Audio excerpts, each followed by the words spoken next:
Chair recognizes Mr. Lynch. Thank you. Mr. Chairman, I just want to say our federal budget reflects our values. When we fund the VA, so it's not just about numbers. It's about the mission and the purpose of our budget. With all due respect, you do understand our federal budget is $2.5 trillion in Reclaiming debt. my time, though. I know, but our values, we can't have values Mr. Chairman, where we you don't get to just interject, Mr. Chairman. You know what? I think you've already spoken, so I you're have out of not order. spoken on this. I borrowed on somebody else's time. All right, go ahead. I borrowed somebody else's time, and I will. What's going on, patriots? Welcome back to the channel. Your home for no-nonsense common sense, America First Truth. If you're new here, hit that subscribe button, ring the bell, and let's dive in. So today, I want to talk about this heated exchange, this absolute mess between Congressman James Comer and Stephen Lynch during a recent debate on a reconciliation bill. Now, let me tell you right now, I watched the whole thing, and I've got some thoughts. So, Stephen Lynch gets the mic and immediately starts crying about how the budget reflects our values. Well, no kidding. But here's the thing, folks. Our values as a nation include fiscal responsibility, something the left seems to have thrown out the window a long time ago. He says this isn't about dollars and cents. Well, excuse me, Congressman, but when we're talking about a $4 trillion increase in national debt, it damn well better be about dollars and cents. You don't get to preach about values while bankrupting our kids' futures. You don't get to wave the veterans flag to protect your bloated, unsustainable welfare spending. That's not patriotism. That's emotional blackmail. And I will speak. Well, speak. You all have put our It country in does debt. Kids values. are graduating from You're college. about to put our with country in debt. $4 trillion more debt. I don't think you all could find $1 billion in savings. You don't care about the Congressional Budget Office scores because you don't care Chairman, what reclaiming anything my costs. You time. just want to spend Reclaiming my time. hard-working American taxpayers' money. I asked to Give restore him the time. 5 minutes. You can talk all you want. I want everyone in America to see how much Mr. Chairman, you all have to. You're out of order. You're out of order. Fiscal Your own here. chairman, and you're out of order. Go ahead. Okay. Go ahead. Now, without interruption, what we decide here in the budget is the point I'm trying to make is it's not just dollars and cents. It's about where that money goes and what purposes and what priorities it reflects. And those, governing is about making decisions, and we choose to fund things that in this country we have honored for a very long time, and that, I have to say, in my 25 years in Congress, we have had very little disagreement on funding veterans benefits. I have to say that. I don't think I can count on one hand the time we had disagreements over 25 years when we talk about how do we care for our veterans. Things like that, and I miss that because now we're fighting tooth and nail about whether we're going to lay off 80,000 employees at the VA. What I'm saying is that sure, it's about the budget, but underlying that budget is our priorities as a country, what we consider to be worthwhile, and I feel that veterans benefits are worthwhile. Veterans health care is worthwhile. The way we treat our federal employees is important. It is intrinsic to the work of the federal government and how we help the most vulnerable as well as average everyday Americans on Social Security, on Medicaid. So I've had layoffs recently in one of my big health centers.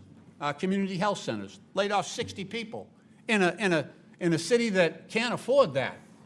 And that's because of decisions that are being made on the budget, on the numbers on the budget. We're going to cut over $800 billion on Medicaid.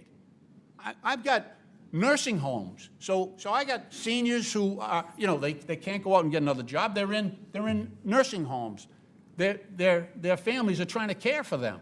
We're cutting 40% of the income for those long-term care nursing homes for elderly are being impacted by the numbers in this budget. And that's very troublesome. So I'm just saying that this is different. The gentlelady from Georgia is correct. I've been through reconciliation before. I know how this process works, and it is about numbers. And I agree with that point. But this is different. This reconciliation is going after things that have been long respected and honored in this country. And we are changing our ideals and our commitments to people like our own veterans. They want to pull benefits from federal employees, and again, the numbers behind this all, the general purpose here, as you know, Mr. Chairman, is to make a tax cut possible. So we're going to increase the debt. We are. That's the plan here.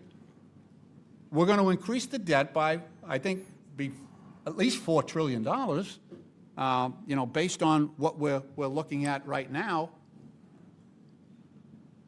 And to justify that, we're cutting all this. We're cutting people who, veterans' benefits are different. They're different.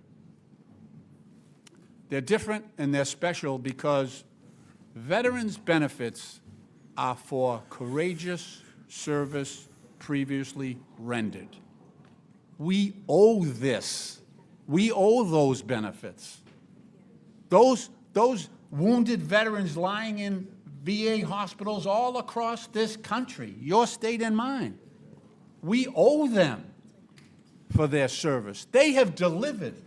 Every one of them, by definition, every veteran who's eligible for this has honorably served this country in uniform, put their life on the line for the benefit of us all.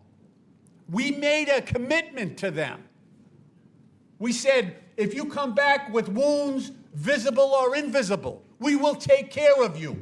We made that promise. Multiple generations of Americans have made that promise. And this budget, these numbers, breach that promise. We break that promise in this bill. First time ever, at least in the 25 years I've been here. Mr. Chairman, thank you for your courtesy, and I yield back. Now let's address the big scare tactic Lynch pulled. VA layoffs, nursing home cuts, Medicaid slashes. The classic playbook: strike fear into the hearts of Americans. Let me tell you the truth, patriots. Nobody is trying to hurt veterans. We love our veterans. We honor our veterans. We support our veterans. But you know what hurts our veterans? A bankrupt government that can't afford to keep its promises. This reconciliation bill is about trimming the fat, not gutting the muscle. It's about making sure that the money actually goes to veterans and not to some bloated bureaucracy filled with DC pencil pushers. And Medicaid? Listen, I feel for folks in tough situations, but this open spigot of federal cash for everything under the sun is not sustainable. If you want secure Medicaid for the long haul, you've got to make tough decisions now. That's leadership. Now here's where it gets hilarious, and by hilarious, I mean infuriating. Lynch accuses the Republicans of creating debt. Really? Where was this guy when Biden's inflation-bombing spending spree added trillions to our deficit with barely any oversight? Where was his outrage when we were sending $100 billion to Ukraine with no end in sight? Where was he when COVID fraud burned through hundreds of billions of taxpayer dollars? But now that Republicans want to reconcile the budget, suddenly the left remembers what money is? Spare me. Props to James Comer. He called him out, plain and simple. He said what all of us are thinking. The left couldn't find $1 billion in savings if their life depended on it. All they know how to do is spend, and then blame conservatives when the bill comes due. Comer got shouted down for telling the truth. Why? Because the truth makes the left uncomfortable. Because when you expose the agenda, strip away the emotional theatrics, they have no answers. Just empty promises and talking points. Let me be clear. This country was built on sacrifice, hard work, and self-reliance. The founding fathers didn't build this republic so that unelected bureaucrats and career politicians could redistribute wealth while running up endless tabs. The real values this budget should reflect: strong national defense, honoring commitments to veterans efficiently and directly, protecting taxpayers, encouraging work and innovation, not dependency, preserving liberty for future generations. That's what reconciliation should be about, not padding the welfare state so you can grease palms and win votes. So to all the patriots watching, what do you think? Do you believe this reconciliation bill protects American values? Or do you think it's just more of the same big government, big spending nonsense on the left? Drop a comment below. Don't hold back. And if you appreciate someone calling it straight, give this video a like and share it with your friends. We got to speak up. Folks, this country is worth fighting for, and it starts by holding these politicians accountable. Until next time, stay strong, stay free, and God bless the United States of America.